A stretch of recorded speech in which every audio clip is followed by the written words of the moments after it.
Iniciamos un programa más de Paranormal. Idea y conducción, Mónica Roca por esta Sur Radio, por internet, magiclatinosvegas.org, la otra cara de Sin City, desde Las Vegas, Nevada, para el mundo. Y hoy con manteles largos y de lujo, porque hace un montón de tiempo que no lo abrazaba en vivo y en directo, a pesar de que le hacemos el seguimiento permanentemente. Hoy alguien muy esperado por todos ustedes que me han escrito a lo largo de la semana. Tenemos con nosotros a nuestro querido Ricardo González, toda una institución en el tema, no solamente de ovni, sino en el tema de meditación. Es un gran escritor y hoy nos va a contar, para los que no lo conocen, su historia desde que empezó su amor por este tema hasta hoy y toda esta trayectoria a nivel mundial que tenés, a pesar de que sos joven, porque al lado mío cualquiera es joven. Ricardo, un gusto tenerte de nuevo acá. Un placer, Mónica, gracias por la invitación. No, por favor. Radio nueva, entrevista nueva.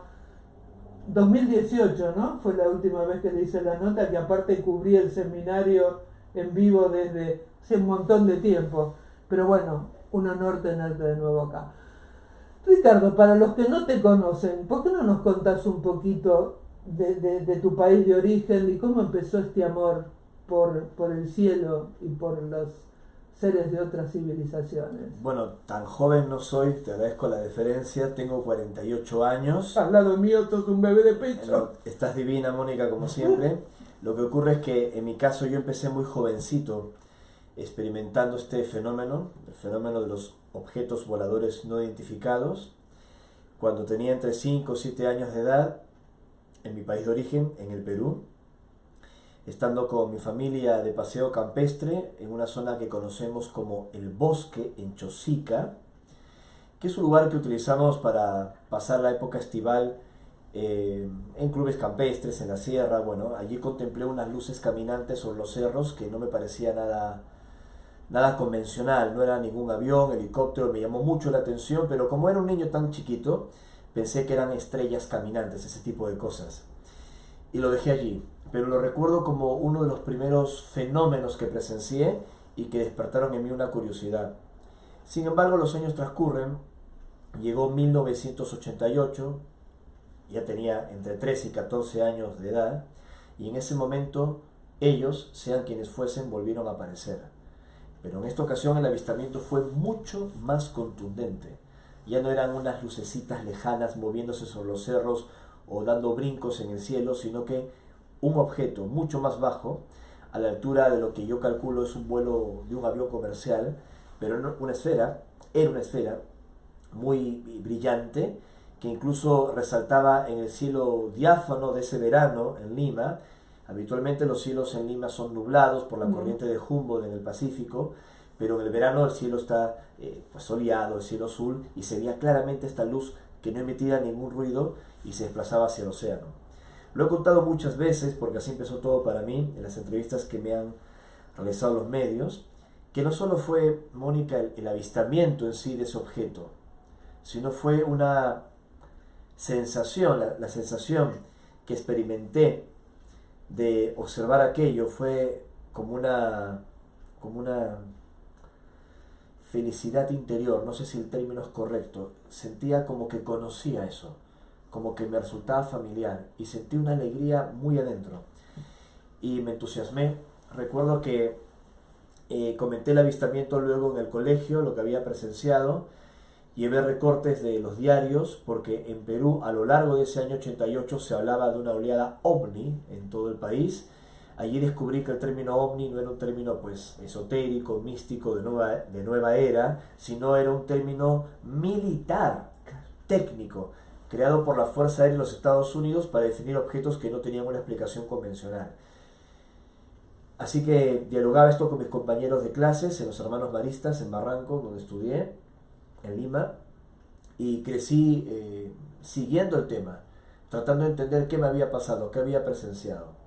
No, la gente, cuando vos contabas o hablabas de este tema, ¿No te miraban como raro? ¿No te hicieron bullying alguna vez? Porque yo me acuerdo cuando alguna vez hablé de este tema, me dijeron, vos debes estar muy pirada para esto, ¿no? Y ya acordate que yo vengo con el antecedente de enfermedad mental por parte de la abuelita, mi mamá y mi tía, la que seguía era yo, y siempre dijeron que yo tuve algún tornillo flojo, pero ¿no te hicieron bullying alguna vez cuando hablaste de este tema? Bueno, yo recuerdo lo que me comentabas en su día, pero obviamente hablar de estos temas produce dos sensaciones en el público.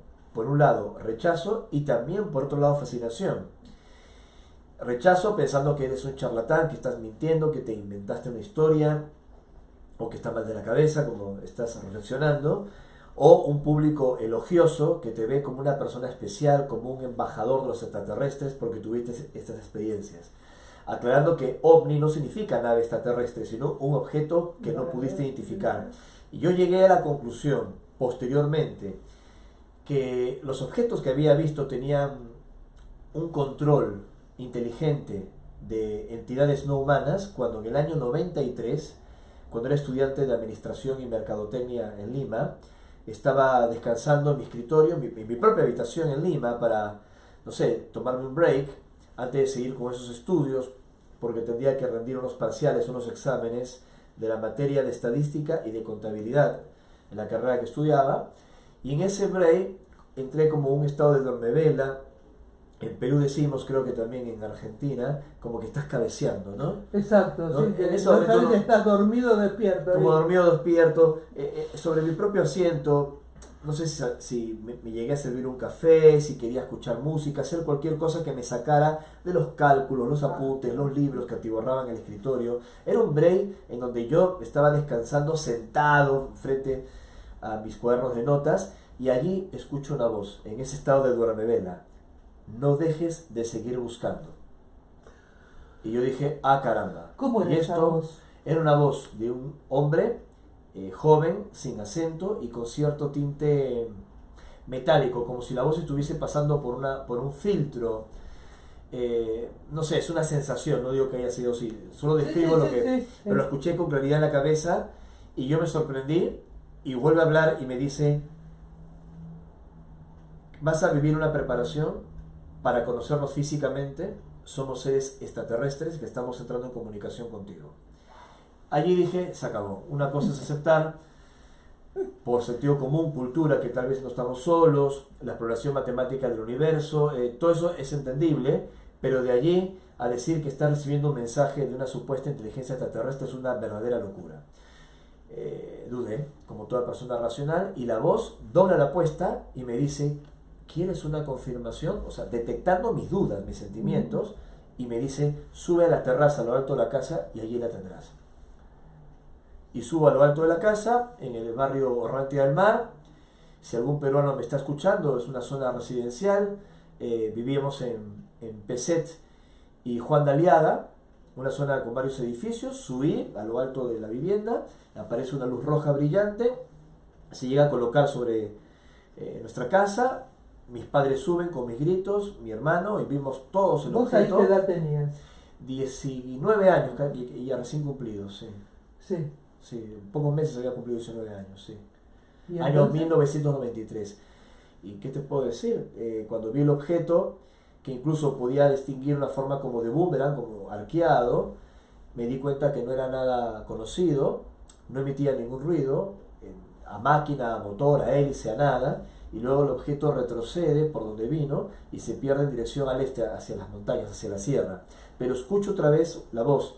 Eso sí, el objeto lo vimos todos, mi familia, pero solo yo escuché la voz otra vez y me dice...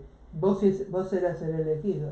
Esa palabra suena muy fuerte, Pero es una realidad, te eligen. Pero fui seleccionado en esa experiencia y en otras más, soy consciente de ello, para escucharles, ¿no? Y los escuchaba con claridad. Me dijeron: así como hemos hecho hoy contigo, lo hemos llevado a cabo antes con otros testigos y lo seguiremos haciendo en el futuro. Venimos con buenas intenciones, estate atento a las señales, vivirás una preparación. Y yo quedé sumamente afectado.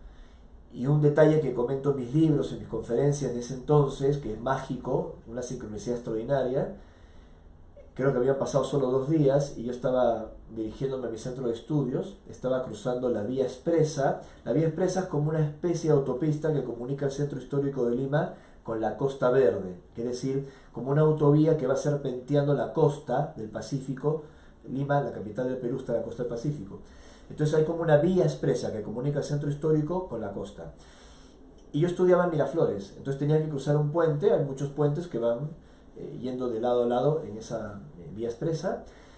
Y es un detalle no menor lo que estoy contando, porque si tenía que pasar en un lugar para que alguien me sorprendiera y no me diera oportunidad a que yo me vaya por otro lado, era en el puente estrecho que cruza la vía expresa, allí en Miraflores, en la avenida Benavides. Una señora mayor me interrumpe en plena caminata a mitad del puente, y me dice: ¿sabes que los hermanos mayores del cosmos están esperando que tomes una decisión? Ay, por Dios. Y yo dije, pero yo, tuve el avistamiento con mi familia 2 días antes y esta señora la miré incrédulo, sorprendido.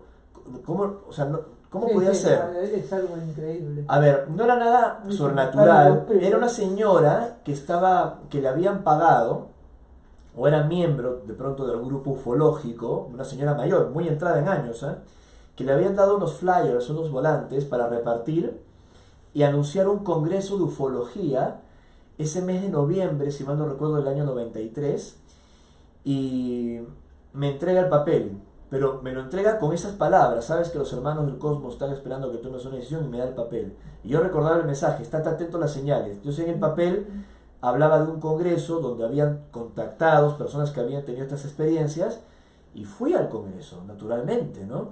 Para escuchar.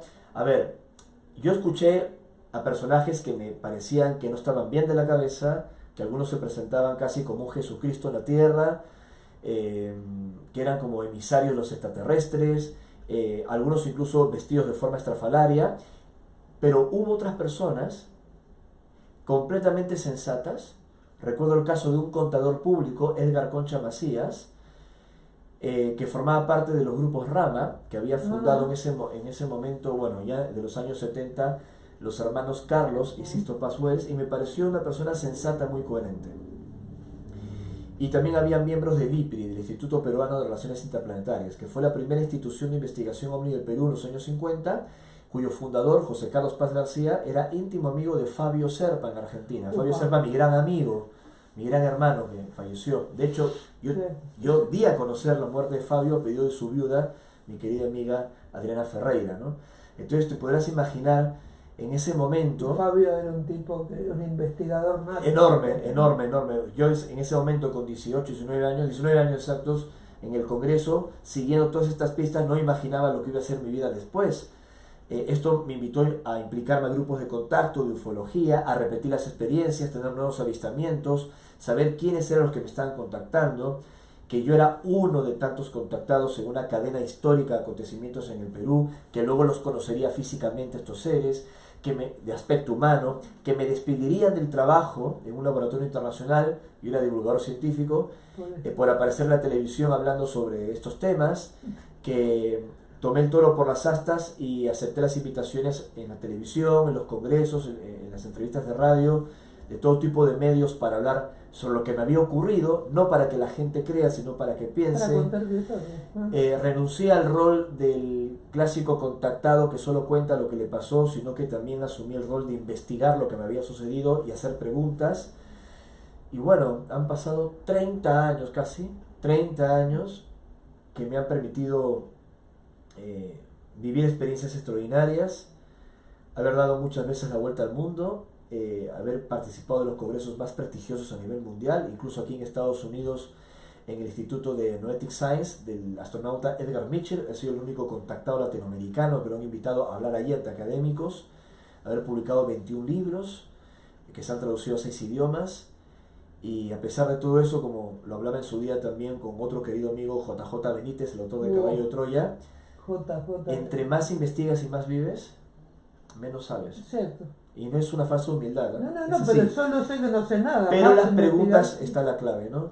Pero el problema es que cuando te encontraste todas las respuestas, te cambian todas las preguntas y empezás de nuevo. Exacto. A veces encontramos una supuesta solución una posible respuesta, algo que se vivió, algo que investigamos, y solo abre otras interrogantes que complican más el panorama, ¿no? De hecho, estoy aquí en Las Vegas porque he sido invitado por la reconocida investigadora Paola Harris, que fue la ex asistente de J. Allen Hynek. Estamos hablando del padre de la ufología, un astrofísico de Chicago que asesoró en su día a Steven Spielberg para la película Encuentros cercanos en la tercera fase.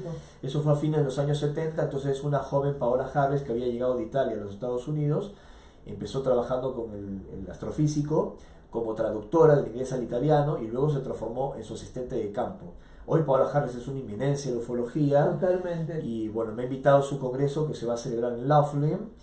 Y luego del congreso, antes de volver a Sudamérica, voy a estar en un evento el día domingo, ¿no? Que va a ser un taller para un grupo más pequeño, donde ya hablaremos a continuación sobre los protocolos de contacto, ¿no? Aquí en Las Vegas. Vamos a saludar a Mercedes González, que nos está viendo, a Darío Arriaga y a Aurora Mágica, que nos está viendo.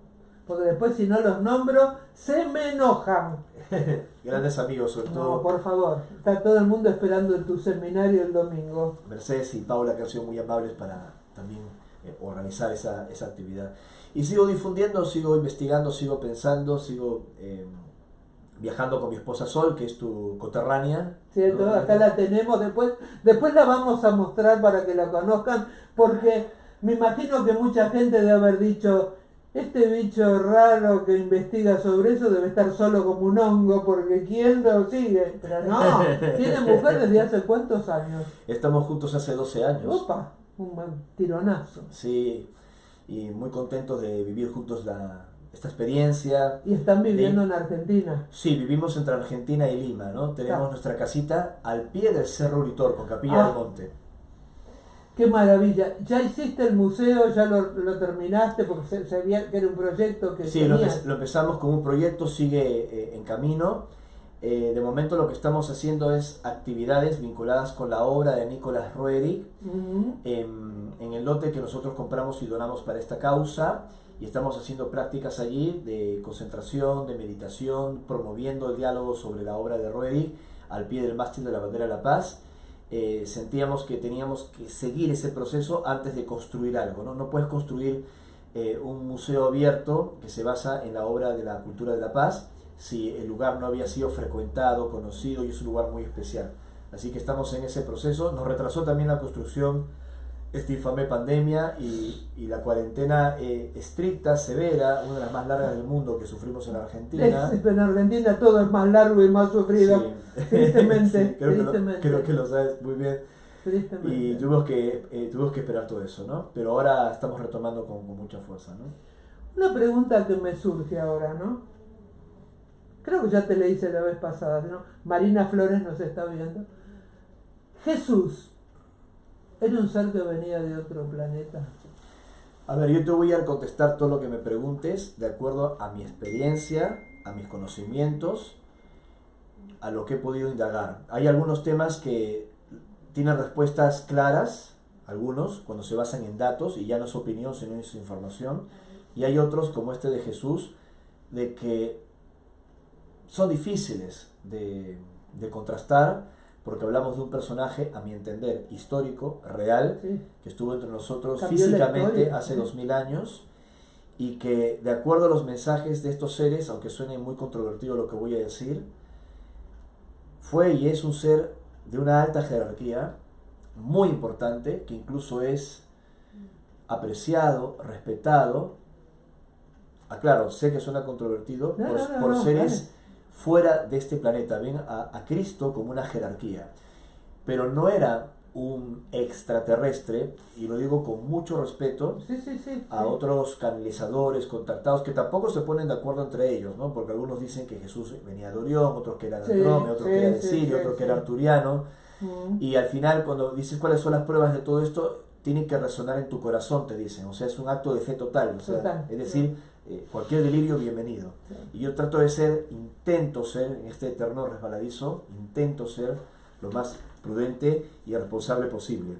Pero según las informaciones que nosotros tenemos, lo que hemos investigado, incluso tratando de sentir la historia de Jesús viajando a los lugares donde él transitó, ¿no? Medio Oriente, Palestina, Exacto. Israel, Grecia, Egipto, países que visitamos más de una vez, estoy convencido que era un humano, que era un ser humano de la tierra, pero como dice Con un, una preparación. claro, como dice un médico peruano que aprecio mucho, el doctor José Luis Pérez Alvela, él tiene una frase que me encanta que dice: Jesús no era un extraterrestre, sino un terrestre extra, ¿no? Un ser humano con potencialidades extraordinarias que alcanzó, claro, y conectó con una divinidad, porque también era Dios. Y eso se plasma con mayor fuerza luego del mítico bautismo en las aguas del Monte Hermón, que conocemos como el río Jordán. Entonces, Jesús para mí no era un extraterrestre, sino un terrestre extra, un ser humano conectado con la divinidad, que vino, como otros grandes maestros en la historia, a mostrarnos un camino, una señal basada en la empatía por el otro, el amor incondicional y la resurrección de cada ser humano pese a las sombras y las cosas que ha transitado, que es un poco lo que dicen estos seres que afirman provenir de otros mundos que están entre nosotros, que todos los acontecimientos que ocurren en la Tierra no solo nos afectan a nosotros, a los humanos, sino que también pueden afectarles a ellos, pueden afectar a otros mundos, realidades y dimensiones, y que si tomáramos con mayor atención los mensajes de los grandes maestros de la antigüedad, de la Tierra, que nos mostraron un camino, una posibilidad, una variable, no viviríamos el dolor que hemos enfrentado en nuestra historia, que lo podríamos modificar a través de una sana convivencia basada en el amor. Yo te preguntaba esto de Jesús, por eso que él decía: mi reino no es de este mundo. Tengo ovejas que no son de este rebaño. Tengo ovejas que no son de este rebaño, por eso. ¿Por qué los contactos que tuviste con extraterrestres todos tienen una configuración humana? Porque también se hablan de los hombres grises o de lo que muestra esa maravillosa película Encuentros cercanos del tercer tipo, los seres que traen de vuelta a la Tierra, los que habían desaparecido, que tienen una cabezota, como el ET. Bueno, hay diferentes apariencias, como sabes, en el reporte de casos de contacto. Los seres que afirmo haber visto solo, incluso acompañado de otras personas, entre ellas la investigadora Paola Harris, un caso que comentamos aquí en una anterior entrevista, son seres de configuración humana, de fisonomía muy humana, solo que cambian algunos detalles, por ejemplo la estatura. Los seres que hemos visto tienen un aspecto como nórdico, como si fuese un eslavo, un escandinavo, pero son bastante altos, más de 2 metros de estatura, 2,50 metros de estatura, hombres y mujeres entre ellos, en distintas experiencias, algunas muy cercanas, otras un poco más lejanas, pero en la suma de los diferentes encuentros hemos podido ver con claridad sus rasgos, ¿no? Que tienen ojos, nariz, boca, la tez muy clara, cabello, hombres y mujeres, cabello, habitualmente muy claro, rubio muy claro, muy claro. La pregunta es: ¿son así constitucionalmente o se muestran con esta faceta humana para que los terráqueos no nos asustemos? Yo creo que pasa un poco de las dos cosas. Creo que hay seres que no tienen una apariencia como la humana o son ligeramente diferentes y podrían, no sé cómo, cambiar su aspecto a través de tecnología, psiquismo, para tomar un arquetipo aceptado de belleza, de estereotipos en el planeta y facilitar la comunicación con el testigo. Estoy convencido que lo pueden hacer. Ya lo dijo en su día Jacques Vallée, el científico y ufólogo francés, que los extraterrestres son más bien como mandrakes cósmicos, ¿no? Pueden hacer cualquier cosa. Pero también hay seres que efectivamente tienen esas características fisonómicas, que son muy humanos. Y tal vez la explicación está en que los humanos podríamos ser descendientes de algunos extraterrestres de este aspecto que ya estuvieron antes en la Tierra y dejaron su semilla, o, si quieres, una pregunta, vamos a decirlo así, inversa, que estos seres que llamamos extraterrestres somos nosotros en el futuro. Me dejaste la cabeza dada vuelta y te voy a explicar algo. Mi tío, el hermano mayor de mamá, que tuvo el único observatorio en Argentina, que ya está desmantelado, siempre dijeron que era medio extraño. Y te voy a explicar por qué era medio extraño. Aprendió solo a hablar 5 idiomas. Tocaba el violín, tocaba el piano, nunca aprendió nada. Nunca se tomó el trabajo de tener un profesor como para hacerlo. Ha hecho inventos increíbles Y yo siempre, será porque lo admiraba mucho, yo decía, mi tío debe ser de otro planeta, porque tenía una sensibilidad muy, muy increíble, y fue la primera vez que me habló sobre el fenómeno ovni. Yo debía tener 4 años. Y me lo explicó tan bien que me quedé fascinada y ahí empecé a mirar el cielo con él. Pero él no le alcanzó mirar el cielo. Hizo su propio observatorio para mirar el cielo. Pero era muy especial. Pero tenía dones que no era común en la familia de mi, porque mi abuelo no era así. Mi abuela era una analfabeta y él salió con hizo 3 carreras universitarias al mismo tiempo y pertenecía también a la aeronáutica, y él fue uno de los pocos argentinos que estuvo en la NASA y fue el primero que se contactó con el informe azul. El libro azul, de Blue Book. El libro azul. Sí.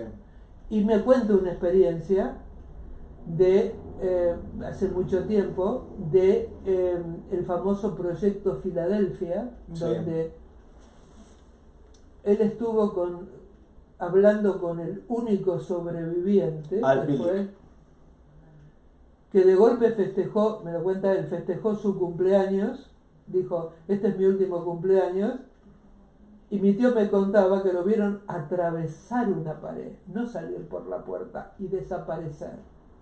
Y me acuerdo que cuando me lo contaba le dije, tío, ¿cómo va a desaparecer por una pared? Y tendría que haber una puerta oculta. Me dijo, no, Mónica, es como si se hubiera desmaterializado y transferido. Interesante, ¿Viste? sí. Tal vez no es el caso exacto de Al Billig, pero ciertamente, como te hizo referencia, hubo un experimento.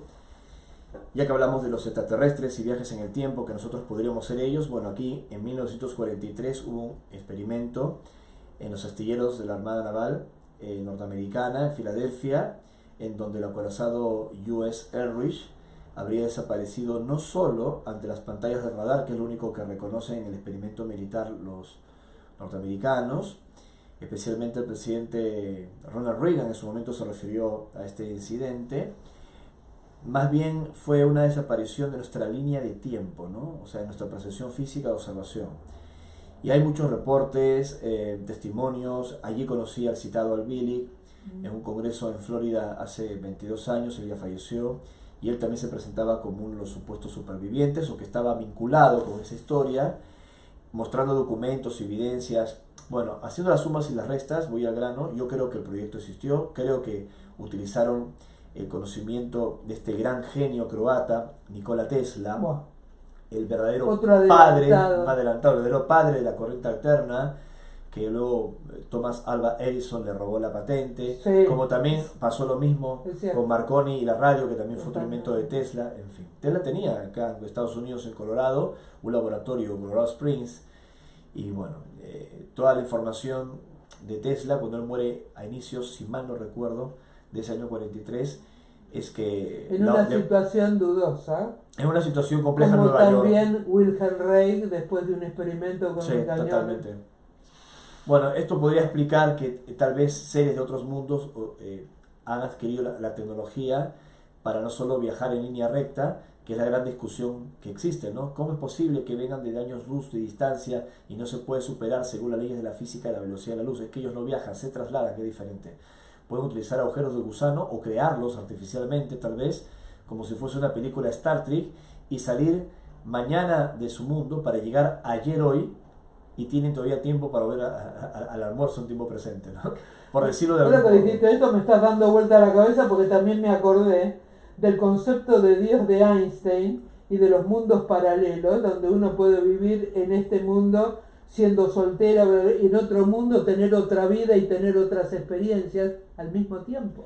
Bueno, hay una serie de teorías, todo esto en discusión, pero que ya las enarbolaba el esoterismo antes que algunos físicos de mente abierta hablasen de la posibilidad de los multiversos y de que tendríamos proyecciones en otros planos de realidad, y que ahora mismo, de pronto, quien está escuchando el programa, nos está viendo en las redes, tiene una esposa, tiene un esposo, tiene unos hijos, tiene una vida, vive en un departamento, es un obrero, es un médico, es un ingeniero, es un taxista, y tiene una proyección de sí mismo en otra realidad donde vive una vida completamente diferente.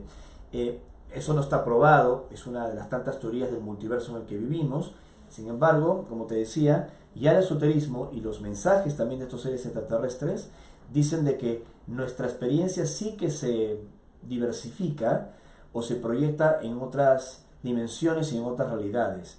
No es que vivamos necesariamente y simultáneamente esas vidas, pero sí algo de nosotros se proyecta y se va replicando como un fantasma, como un eco que no se detiene en un universo fractal. Y es increíble porque también pone en relieve que todo lo que sentimos y pensamos, lo que mencionaba al inicio de esta entrevista, no solo repercute aquí, sino que repercute en otros lugares. Hay un ejemplo muy bueno que puso el investigador brasileño Ademar Guevaer, que los humanos vivimos en un edificio, ¿no? Pero solo tenemos la conciencia en nuestro departamento. Vivimos en un edificio, un rascacielos en Nueva York, pero solo tenemos conciencia que todo lo que existe es nuestro departamento. Y hacemos lo que se nos canta. Hay un momento que pataleamos, hacemos una parrilla, un asado argentino, bailamos marinera peruana, rancheros mexicanos, bulla, pataleamos, brincamos, y un momento nos toca la puerta.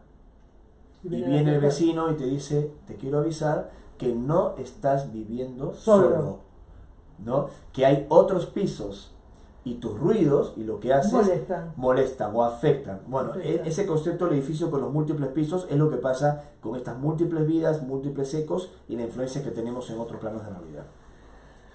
Pregunta. Hace muchos años vi la primera versión de la película Doctor Stranger. Me quedé fascinada con esa película, no sé por qué me quedé tan fascinada, yo era hace unos años.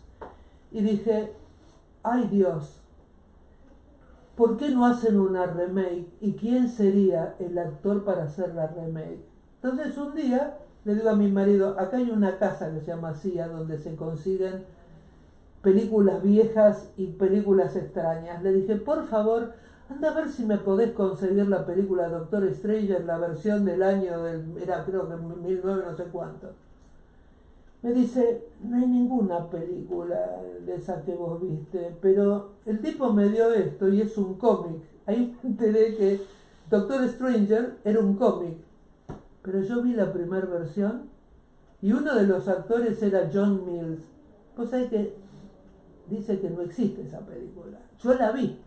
Te juro por Dios que yo la vi, y el protagonista que hacía de Doctor Stranger era un tipo americano que hizo una serie que transcurría en Texas, que no me puedo acordar el nombre, y era ese actor, pero más. Entonces cuando apareció este actor que yo amo inglés, interpretando a Doctor Stranger, de golpe me puse a pensar, eso que muestra la película, que hace Doctor Stranger y que lo aprendió en el Tíbet, de los mundos, de los multidimensionales, ¿es ciencia ficción o es cierto? No, no es ciencia ficción. Nosotros tenemos la capacidad psíquica potencial para conectar con otras dimensiones, abrir puertas entre las dimensiones, lo podemos hacer. El tema es si lo debemos hacer o si lo podemos controlar, porque viste ahora que hay toda una moda, Sí. lo digo con mucho respeto, pero la hay, en los grupos de nueva era, de estar yendo a lugares de contacto, de poder en el mundo y estar abriendo portales por todos lados. Es un arma de doble filo. Es muy peligroso, por más que lo alimente una buena intención. Incluso hay casos más graves. Yo hace poco supe que en lugares como Mount Shasta o en Rapa Nui, en Isla de Pascua, habían grupos que estaban yendo a las cuevas o al Rano Raraku, en el caso de Isla de Pascua, para abrir puertas y liberar entidades atrapadas y perdonarlas y ese tipo de cosas, bueno, ¿no? Entonces, por eso hay que tener mucho cuidado con todo este fenómeno, movimiento de los portales, estar abriendo, porque si bien es cierto, tenemos esa potencialidad psíquica de conectar con otras dimensiones y conectar con otros universos, como lo representa el personaje de Marvel, ¿no? Doctor Stranger o Strange, que hemos visto, ¿no? Y con un entrenamiento, claro, él se entrena con estos monjes porque esto se habla de hace mucho tiempo, pero hace falta un entrenamiento, hace falta una responsabilidad Y yo no creo que exista un ser humano que tenga la capacidad de hacer eso. De hacerlo, controlarlo, que no tenga Claro. consecuencias. Por más que se presenten como los nuevos gurús de la nueva era, que me parece un delirio, ¿no? Esto que acabas de decir, yo como psicóloga tuve que hacer prácticas en neuropsiquiátricos. Y vi una cosa curiosa, sobre todo de gente que había pertenecido a la Escuela Científica Basilio, donde tenían la costumbre de pasar al pie de la cruz para liberar y depurar seres que fueron malos. Y yo me acuerdo que decía, pero vos los traes, ¿y cómo los devolvés? Y si se quedan acá, ¿qué hacen? Y eso en algún momento me lo puse a pensar, hasta que haciendo prácticas en neuropsiquiátricos, vi que muchos de los internados con una paranoia espantosa pertenecían a la Escuela Científica Basilio, claro, y hacían ese tipo de rituales. Y doy fe que estaban totalmente locos. Exacto. Esto que vos Trajo decís consecuencias. es un arma de doble filo. No es muy peligroso. ¿Por qué jugar a Dios? No, es muy peligroso. O sea, por eso hay que discernir, y tu pregunta es muy apropiada, las capacidades que tenemos los seres humanos, y que hay otras formas de conectar con puertas entre las dimensiones de manera inocua. Por ejemplo, ir a un lugar de contacto, abrir el corazón, abrir tu propia puerta dimensional interior, y que el lugar se abra y te transfiera conocimientos, inspiración, información. Eso es otra cosa. Pero muy distinto, pues, es intentar manipular los elementos de la naturaleza, intentar liberar supuestas entidades, afectando la psique de mucha gente que sigue esto, que está implicada. Es un tema que se ha tratado desde siempre en el contactismo, en el esoterismo, porque puede traer consecuencias. Fíjate que justamente el domingo en Las Vegas, el taller que me han organizado se llama Protocolos de Contacto. Protocolos de Contacto. Explica lo que son protocolos, que mucha gente lo escucha pero no sabe a ciencia cierta qué es un protocolo. Claro, protocolos son los pasos acordados, probados, es un plan a seguir para adquirir o conseguir ciertos resultados en una experiencia de contacto, ¿no? El protocolo de preparación, por ejemplo, para crear campos de energía de resonancia basados en una meditación creativa, de visualización, protocolos de cómo accionar si se abriese una puerta dimensional generada artificialmente por estos seres, que ellos sí lo pueden hacer, y discernir la experiencia, si se puede vivir, protocolos para entender la proyección de la conciencia. Tú como psicóloga sabes de que hay un gran debate hasta el día de hoy sobre la proyección del supuesto cuerpo astral. Totalmente. O si se trata de otra cosa. La telepatía misma, que es otro tema que a ti como psicóloga te debe interesar. La telepatía es lo mismo que la canalización, el channeling, como le dicen aquí en Estados Unidos. El channeling, acaso, no es más cara práctica de espiritismo. ¿Esto quiere decir que todas las prácticas de espiritismo están mal? No necesariamente. Entonces, para discernir todo esto, ese mundo espiritual, de contacto, lo paranormal, que en realidad no es una información exterior, sino que transforma tu vida. Totalmente. Porque te da otras herramientas para que dejes de vivir en piloto automático, porque conoces cosas, experimentas cosas que están ignoradas o veladas por la gente, ¿no? Que solo vive para trabajar y trabaja para poder vivir, ¿no? O sea, y están seteados de forma casi mecánica, como un zombie, ignorando una serie de energías, de fuerzas, de circunstancias que acompañan al humano y que lo harían más completo. Bueno, los protocolos de contacto habla sobre todo eso, lo analiza, no solo de la perspectiva del contacto extraterrestre, que es lo que vamos a tocar el domingo, sino también cómo estas herramientas pueden afectarte a ti como persona, para bien. No estaba boludeando con el teléfono, estaba buscando la dirección. Sí. Acá está, Ricardo González Corpancho, no sabía que tenías ese apellido hasta hoy. En Las Vegas, protocolos de contacto extraterrestre, 3 horas de taller con proyección de imágenes, coloquio con el público y meditación. Domingo 13 de noviembre de 5 de la tarde a 8 de la noche en el Desert Breeze 8275 Split Mountain Road, Las Vegas, Nevada, 89117. hay que hacer reservas al 702-279-8930. El aporte es de $50. Es muy poco dinero para todo lo que van a recibir y es importante porque yo he hecho talleres cuando ha venido Ricardo acá y realmente da más de lo que se cobra por el taller, así que... Es solo para cubrir los costos, ¿sí? Siempre hacemos esto solo para difundir. Exactamente. Ya que no llegué en una nave espacial a Las Vegas, ¿no? Me imagino que no. Pero hablando de... ya que no llegaste en una nave espacial, ¿te han llevado a otros mundos en platos voladores y te han dado objetos de otras civilizaciones? En ambas preguntas la respuesta es no.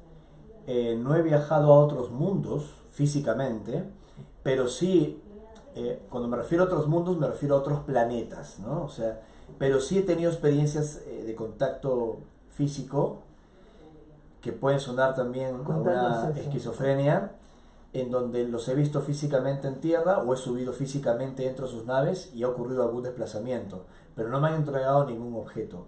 Esas experiencias, las más intensas, cuando los he visto en tierra, he estado acompañado de otros testigos y hemos visto estos seres que no permiten tomar fotografías de los encuentros directos con ellos, es un acuerdo. O sea, en Yasta es muy común que hayas llevado gente varias veces. Sí, llevado periodistas, investigadores, han visto los objetos, se han filmado. Eso.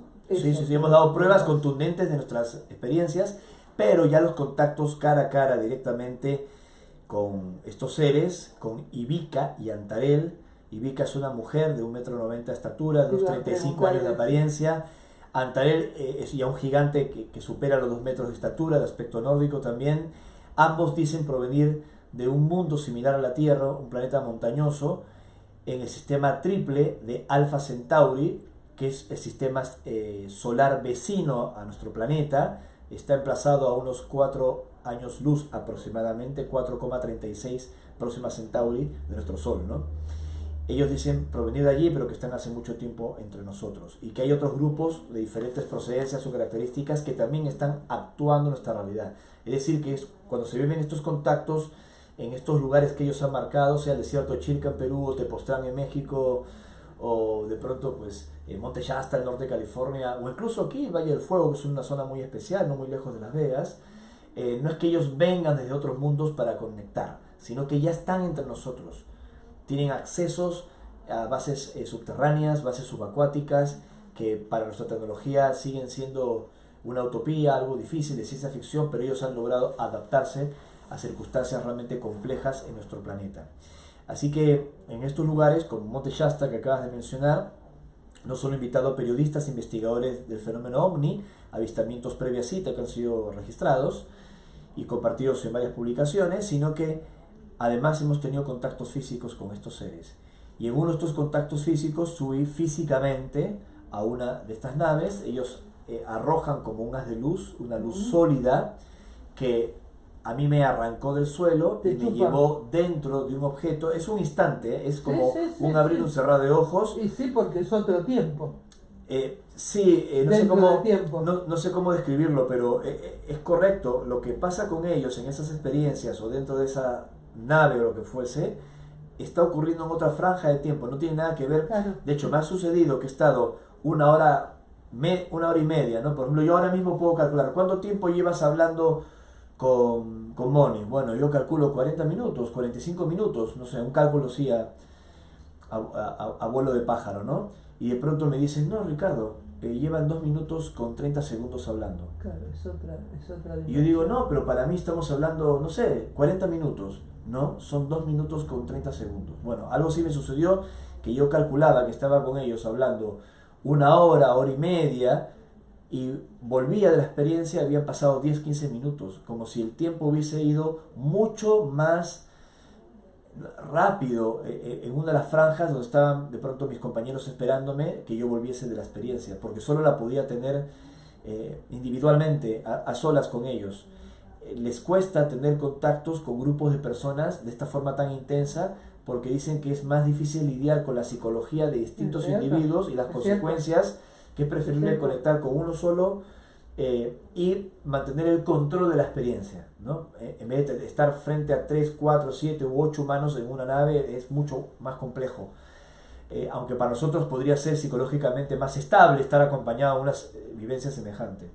Esto me pasó la última vez, fueron 2 veces, la primera en el 2001, la última el 26 de agosto del año 2012, en Monte Shasta, como ya mencioné, que fui llevado dentro de ese aparato. ¿Cómo era ese aparato? Era me dicen, ¿y qué tienes que escribir? Nada, no hay mucho que escribir, era un círculo. Yo calculo que tenía 25 metros de diámetro, una puerta oval enorme al frente, la luz salía a todas partes, no generaba sombras, y de esa puerta gigante oval salió este gigante nórdico que se presenta con el nombre de Antarel, vestido con un enterizo metálico pegado al cuerpo, manos, rostros descubiertos, habló mentalmente conmigo, y en esa conversación me dio instrucciones. Mira, esto es muy fuerte lo que voy a contar ahora. Gracias por la primicia. Sitúate agosto 2012. Y aparte esta experiencia luego yo la publiqué. Es decir, que no estoy hablando con el diario del lunes, sino que estoy contando algo que pasó hace 10 años. Y él me dijo, tienes que viajar a Rusia en el 2014. Con mi equipo de investigación me sugirió y me dio unas instrucciones para ir a una zona de las montañas del Altai, en el monte Beluja.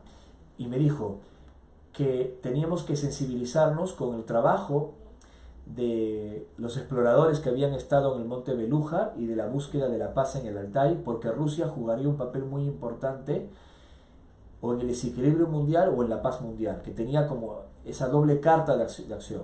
Me lo dijo en el 2012, pero que todo empezaría a gestarse en el 2014 y por eso teníamos que viajar a Rusia en el 2014. Nos dio la coordenada exacta.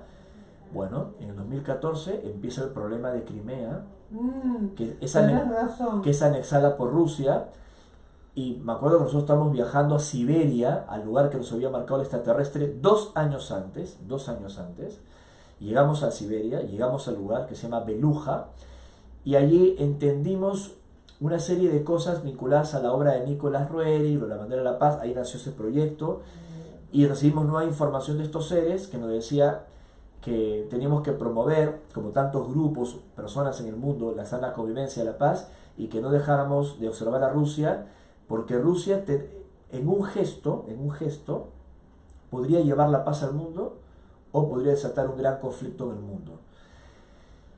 Y eso nos lo dijeron en el 2012, lo ratificaron en el 2014 a raíz de lo que pasó con Crimea, y bueno, hoy 10 años más tarde de ese contacto, el panorama es correcto, ¿no? Lo que está pasando entre Ucrania y Rusia, en donde también debo decir, y lo digo con mucho respeto a Estados Unidos, que es un país que yo quiero mucho, que vengo muy seguido, pero en este panorama no hay héroes ni villanos. O sea, pienso yo que el accionar de Rusia ha sido equivocado, por más que se justifique. Pienso yo también de que hubo una provocación, pienso también que hay agenda de la OTAN que la están siguiendo a pie de la letra. Hay muchos intereses creados. Acá yo no veo blanco y negro, veo una escala de grises. Y es importante no caer en esa polarización, porque los caminos de la paz no se basan en la polarización. Bueno, y esto fue lo que nos dijo el extraterrestre en el año 2012 y se ha cumplido lamentablemente perfectamente, y espero que lo demás no se cumpla, ¿no? O sea, pregunta. Vos estás viendo seres con esta característica, supuestamente buenos, que vienen a la Tierra a que tomemos conciencia, que nos dejemos de joder, de estar peleándonos entre hermanos. Pero ¿puede haber otras civilizaciones no tan evolucionadas como esto? Hay de todo en el universo, como hay diferentes tipos de humanos en nuestro planeta. O sea, no sé, uno puede conocer personas distintas en mi país, en Perú o en Argentina, personas que por temas personales, por su dolor, por sus miedos, han llevado una vida equivocada y han lastimado a otras, o que se han vuelto soberbias, se han vuelto insensibles, u otras personas que son amorosas, que por ejemplo en Argentina, algo que yo amo de Argentina es ese cariño familiar de los amigos, que es una de las cosas más increíbles que tiene el pueblo argentino, que tanto ha sufrido, ¿no? Y sigue sufriendo. Pero el paso que va a sufrir un calvario largo. Y esa resiliencia que ha desarrollado, ¿no? Pese a estas injusticias. O sea, lo que quiero decir es que hay personas y personas de acuerdo a los contextos. Si eso ocurre solo en una nación o en un planeta como la Tierra, tú imagínate otros mundos, ¿no? Tú no puedes generalizar las cosas. Y es una crítica constructiva que tengo en el mundo del contactismo cuando dicen los seres de las Pléyades son todos altos, rubios, maravillosos. A ver, hermano, Pléyades es un agrupamiento arbitrario de estrellas en la constelación del Tauro. ¿Cómo puedes generalizar así? Es como que alguien desde las Pléyades dijese todos los seres de los sistemas de esa región, entre ellos el sistema solar, donde estamos nosotros, el sistema Alfa Centauri, todos miden 1,70 m, son morochos y escuchan tango. No, o sea, es un delirio. Entonces, hay de todo en el universo, seres con las más variadas agendas, intenciones, pero en el caso concreto de tu pregunta en la Tierra, si bien es cierto, hay diferentes manifestaciones con distintas firmas y accionar, creo que nos entendemos, pero lo más visible ha sido lo respetuoso. Porque si realmente quisieran destruirnos o hacernos daño, hace tiempo que lo hubiesen hecho polvo, lo hubiesen hecho cuando peleamos con arcabuces o en la época de las cavernas, no hubieran esperado que tuviéramos. Por alguna razón, tanto los que creen en los humanos como los que no creen en nosotros han esperado, han guardado y siguen aguardando un hecho clave. Es decir, el acto final, la decisión final del hombre, que elija el amor y el perdón, después de haber sido maniatado, engañado, de haber sufrido. Que si el humano tuviese una actitud como la que tuvo José con sus hermanos, ¿no? Que prácticamente lo dejaron en el exilio. Exacto. Y luego se transformó en el vidente del faraón. Bueno, exacto. Si una actitud como la de José con sus hermanos, como la de Cristo en la cruz, ¿no? O sea, el amor incondicional. El amor incondicional que le permite vencer, que también es un arquetipo, también es un símbolo, o sea, resucitar. O sea, el amor incondicional, pese al dolor, a la vejación, al sufrimiento, es como decir, perdona, es que tú no sabes lo que me ha hecho, la clásica, ¿no? Bueno, Jesús, con todo lo que le hicieron, perdonó, pero un perdón real, no un perdón mental. Bueno, pues te perdono, ¿no? Sí. El perdón real que transforma. Venció la muerte, o sea, rompió una ley física. Rompió una ley física de la naturaleza, o sea, venció la muerte porque el amor incondicional te libera de lo material. Entonces yo creo mucho en eso y es el mensaje que transmiten estos seres. Por eso los unos y los otros en sus distintas agendas están aguardando a ver qué pasa acá, en qué termina esta película. Qué paciencia que nos tienen. Aurora Mágica dice, tengo curiosidad, ¿cuántas razas de seres estelares se han documentado que han visitado la Tierra? Y saludos a América Aranzazu también. Entre 60 y 70 especies distintas de aspecto humano extraterrestre con diferentes características se han documentado habitualmente en la ufología.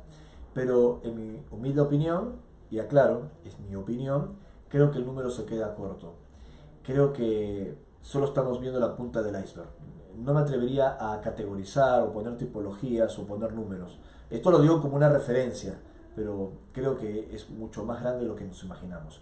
Todo lo que usted imagine en el fenómeno OVNI, dice muy bien mi amigo JJ Benítez, todo lo que usted puede imaginar existe. Todo lo que usted puede imaginar. Me habré comido caballo de Troya. Ah, qué fans. Una pregunta. Vos dijiste que estos seres que vos viste que se presentaron ante vos y otros grupos tenían como trajes laminados, tenían aspecto nórdico. ¿Qué hay en la Biblia con la destrucción de Sodoma y Gomorra? Porque los supuestos ángeles de Dios vestían así. Bueno, yo tengo una interpretación. Aurora Mágica dice muchas gracias por lo que acabas de decir. Un cariño para ella. Y yo estoy convencido de que al margen de la existencia de los ángeles, como seres de luz y materiales enviados de la creación, de una mente increíble que llamamos Dios los humanos, hay seres físicos, astronautas extraterrestres, que han sido interpretados como ángeles enviados de los dioses o dioses. Y creo que eso está entremezclado en los textos sagrados, de hecho en la Biblia. En el caso del episodio de los 3 mensajeros que se acercan a Abraham, el gran patriarca, y le dicen, mira, viene un problema, Sodoma y Gomorra van a ser destruidas. Esos 3 enviados, esos 3 ángeles, tenían todo el accionar del protocolo extraterrestre. O sea, para mí eran extraterrestres. Y de hecho hacen una evolución, porque él les dice, y no van a impedir que esto se desarrolle, que se destruya. no quedan claras las razones. No es que Dios destruye Sodoma y Gomorra, los ángeles la bombardean, o si se trató de un impacto de un meteorito, o fue un terremoto, claro. pero lo que está claro es que algo terrible iba a pasar y que estos enviados del cielo sabían que eso iba a ocurrir y habían considerado no intervenir y que eso desaparezca, porque no valía la pena intervenir en nuestra línea de tiempo, porque Sodoma y Gomorra se habían transformado en pueblos de iniquidad, de mentira, de vejaciones. Entonces se enoja a Abraham, permíteme recordar a la audiencia lo que sucede. Sí, contalo porque tenemos todo el tiempo del mundo. Y les dice, pero puede ser tan insensible sin no hacer nada, pero si hubiese 50 personas justas, ¿lo evitarían? Eso es un protocolo. Bueno, si hay 50 personas justas, nosotros intervenimos en su línea de tiempo y afectamos los acontecimientos. Y Abraham dice, ¿y si hubiesen 20? Y si hubiesen 10, ya parecía argentino, ¿no? Estaba como negociando, ¿no? Y parecía porteño. ¿Y si fuesen 10? No lo sabía, Mónica. No lo sabía. Entonces envían una comitiva, bueno, en realidad de los tres, dos de ellos van a Sodoma y a Gomorra, y en una de estas ciudades van a ver a un familiar de Abraham, a Lot, y hacer una evaluación en tierra. O sea, fíjate todo el protocolo. O sea, sabía que no había ni 10 y van a hacer una evaluación en tierra, y cuando van a hacer una evaluación en tierra y la gente ve a estos seres altos, espigados, de tez blanca brillante, como angélicos, los querían secuestrar para tener prácticas sexuales con ellos. Está textualmente en el texto. Sí. Entonces empezaron a golpear la puerta de la casa de Lot. Entonces Lot, horrorizado, en un acto de desesperación, él que interpretó en estos enviados como si fuesen ángeles de Dios, quería ceder a sus hijas. Creo que una de ellas era virgen, para que el gentío que se aglomeraba en la puerta a los golpes pudiera satisfacer sus bajas pasiones y no toque a los ángeles. Entonces los ángeles dijeron, de ningún modo vamos a permitir que hagas esto, que sacrifiques a tus hijas. Y abren la puerta y levantan la mano y arrojan un resplandor. Cegan a la gente y entonces le dice plan de evacuación. Que es lo que un amigo mío, un investigador, Alejandro Rivas, le llama el protocolo de Lot, ¿no? Que es la tercera fase del protocolo de Abraham. No, mira, primera vez que escucho la primera fase es la advertencia. Puede ocurrir esto en Sodoma y Gomorra, ¿no? Y la segunda fase es evaluar la situación. Y como puedes ver, la evaluación fue espantosa. Y la tercera es la sobrevivencia. O sea, dentro de los pocos rescatables, la sobrevivencia. Y fue la familia de Lot, que incluso le dieron las indicaciones a la mujer que no mirase hacia atrás, y se dio vuelta y se transformó en una estatua de sal por la radiación. O sea, es probable que haya... Todo esto está en la Biblia. O sea, no estoy hablando de una serie de Marvel. No solamente en la Biblia, en otras culturas y en otras religiones también aparece. Mohenjo-Daro, la India. Entonces, pasó esto, ocurrió esto, y puede volver a suceder. Entonces, si puede volver a suceder, que es lo que nos hablan estos seres, nos habían dicho nosotros que el año 2020 iba a ser un año del miedo y que se iba a replicar un año más. Que el año 2020 para muchos iba a ser el año del no tiempo y se iba a replicar un año más. Que iba a ser el año de Pan, vinculado a la figura del semidios Fauno del Monte Hermón, que tiene un simbolismo. Y tuvieron razón, tuvimos la pandemia, ¿no? Y después de eso dijeron, viene la guerra. Y si la guerra, esto lo vengo diciendo yo hace años, y si la guerra prospera y avanza y comete un error, viene el impacto de un cuerpo celeste. Y acá se acaba... No se extingue la humanidad, pero según ellos, de ocurrir ese impacto, puede sacar a la Tierra de a menos lo que ellos dicen, sería un impacto grave que afectaría de manera especial el hemisferio norte, con grandes migraciones al hemisferio sur.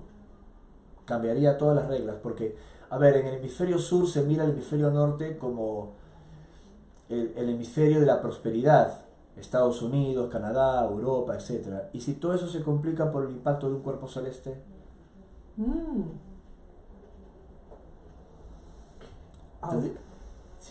se tendrían que generar migraciones a los países que se miraron con el hombro por abajo, a África, América Latina. Eso sería Incluso, ley de causa y efecto. bueno, incluso eso está en las profecías de un coterráneo tuyo, el gran Benjamín Solari Parravicini, el Nostradamus argentino, una barbaridad. Sí. Parravicini es increíble, solo hablar de las profecías de Parravicini es increíble. Las leí y son y él hablaba de ese asteroide también. Y sabes cómo los extraterrestres en los años 60, mira en qué época, ¿con qué nombre simbólico bautizaron al asteroide? Kiev. Ah, ay no. Sí. Ay, por favor, se me pararon los pelos de la nuca. Está publicado en esa época. Quiere decir que después de los acontecimientos de Kiev podría venir el asteroide. Vamos a salir un poco de este tema que se me paran los pelos de punta. Tema pirámides de Egipto. Uh-huh. Yo estaba estudiando, iniciaba mi carrera de psicología en la Universidad John F. Kennedy en la época del proceso militar. Yo empecé en la estatal, en la de filosofía y letras, que fue la primera que se cerró porque decía que era un semillero de tupamaros. Me pasé a la Kennedy y tuve la suerte que uno de mis profesores, y a mí que siempre me gustaban las cosas de lo más extrañas, no solamente estudiar psicología, me enganché. Él era docente en una de las primeras materias que tenía, no me acuerdo si era teoría de las relaciones públicas, pero aparte, él era parapsicólogo. Entonces nos dio un taller sobre piramidología, ¿no? El usar la pirámide en proporción, la de Keops, para curar. Pero no solamente eso, no me olvido nunca, nos llevó a la embajada de Rusia de Argentina y nos mostraron en la embajada de Rusia una película que nunca salió en la publicidad en ningún lado, en donde las 3 pirámides que había en Egipto, una réplica y la distribución igual, estaba en la cara oculta de la luna. Los pelos se me pararon así porque dije, ¡wow! Entonces, las pirámides le hicieron los humanos con supervisión de otras civilizaciones. ¿Y qué pasa con lo de la isla de Pascua? ¿Qué pasa con Machu Picchu? ¿Qué pasa con, que ahora no me acuerdo cómo se llama, las que están en Inglaterra? Stonehenge. No me podía acordar. ¿Está hecha por otra civilización? Y yo creo que le hicieron nuestros antepasados, tal vez alguna cultura que hemos olvidado y que luego fue reeditada por los nuevos colonos humanos que, por ejemplo, en el caso del Perú, yo estoy convencido que el origen de las civilizaciones andinas, que es una de las 6 cunas de la civilización mundial, como sabes, o sea que nacieron por sí mismas, como Egipto, Sumeria, etc., los mayas, o las culturas mesoamericanas en general, que en el caso de las culturas andinas decía, existieron hace miles de años y luego lo que hicieron los incas fue tan solo crear una confederación andina que se llamó Tahuantinsuyo y generar un gran imperio. Pero eso ya existía de antes, es decir que estos grandes templos o estas grandes creencias y esta cosmogonía ya venía de miles de años de atrás y no era de origen extraterrestre ni las construcciones, sino de una civilización madre que en el esoterismo andino se llama Hatun Pachamama, o el Astrán de los mesoamericanos, o la Atlántida de los egipcios, que fue lo que le dijeron los egipcios a Solón, y luego Solón a Platón, y luego Platón lo escribió en el Critias, el Timeo, la República, en los diálogos. Sin embargo, dicho esto, estoy convencido que nuestros antepasados de esas épocas remotas que se pierden en la niebla de los tiempos, tuvieron algún tipo de contacto, comunicación con seres extraterrestres que hasta describen en sus crónicas, en sus leyendas, en sus mitos de cómo descendían, incluso algunos que tuvieron hasta intimidad con las mujeres de la tierra y nacieron hijos híbridos gigantes que trajo toda una serie de problemas en el mundo hasta que fueron exterminados con el diluvio y los que sobrevivieron cazados uno por los humanos, una historia perdida que fue real, la casa de los Nefelim. Así que esto ha sucedido, ha pasado, y no me sorprendería que esa información extraterrestre le haya permitido a nuestros antepasados crear máquinas del tiempo como es la Gran Pirámide o las pirámides de Giza. tenido la fortuna de visitarlas más de una vez, varias veces, y no me sorprendería tampoco que existan algunas réplicas en otras partes del mundo o incluso tal vez en la Luna, como se rumorea. Yo no he visto esas imágenes, pero se rumorea de pirámides en la Luna, pirámides en Marte, pirámides ocultas que... En varios. Sí. Qué curioso, ¿no? Esas formas geométricas particulares.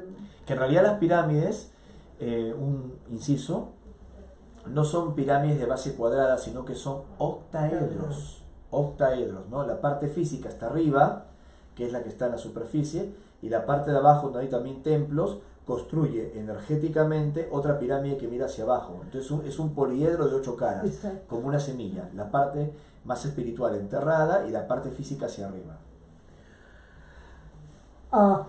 Vamos a otra vez hacerle recordar a las personas. Espérate que se me fue otra vez. Ay, que se me fue. Por favor. Pero en un momento que se me acaba de ir otra vez lo de este domingo. Aquí lo tengo. Acá está. Va. Ricardo González Corpancho, en Las Vegas, protocolos de contacto extraterrestre, 3 horas de taller con proyección de imágenes, coloquio con el público y meditación, este domingo 13 de noviembre de 5 de la tarde a 8 de la noche, en el Desert Breeze del 8275 Spring Mountain Road, Las Vegas, Nevada, 89117, el aporte es de $50, reservas al 702-279-8930. ¿Cuántas personas pueden entrar en este lugar? Solo 50. Solo 50 personas, así que o nos anotamos, ¿eh? Es un seminario muy pequeño, lo hemos organizado así para que sea más íntimo, ¿no? Perfecto. Acá Mercedes González nos dice, excelente entrevista, gracias Mónica Capano por el apoyo. Para mí es un disfrute tenerlo acá. ¿Qué más podés decir de toda esta experiencia y de esto vivido? ¿Y qué le transmitirías a alguien muy jovencito que tiene la vista puesta en el cielo? Que no crea nada, que no siga a nadie y que siempre haga preguntas e investigue. Interesante lo que acabas de decir. Contanos un poco de tus libros. Y en el lugar que el domingo vas a estar dando el seminario, se van a poder comprar tus libros. Sí, van a haber algunos libros. Los libros en español están prácticamente agotados, pero los pueden conseguir a través de mi editorial, que es Planeta, una editorial muy prestigiosa, probablemente la más grande del mundo en habla hispana. Es cierto.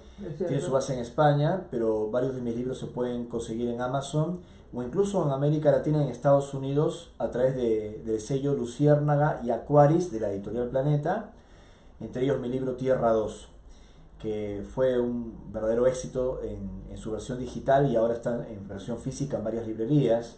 Fue un bestseller en su versión digital y ahora está en su versión física. Y además tengo libros publicados en varios idiomas, entre ellos en inglés, y creo que estos ejemplares todavía se encuentran aquí y estarán disponibles en la actividad del domingo en Las Vegas.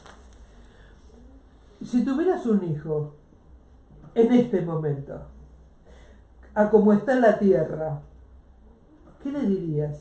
¿Qué le aconsejarías? Que no deje de soñar y de estudiar. Qué interesante, que no deje de soñar y no deje de estudiar. Porque, a ver, hay países que son indóciles, que son difíciles,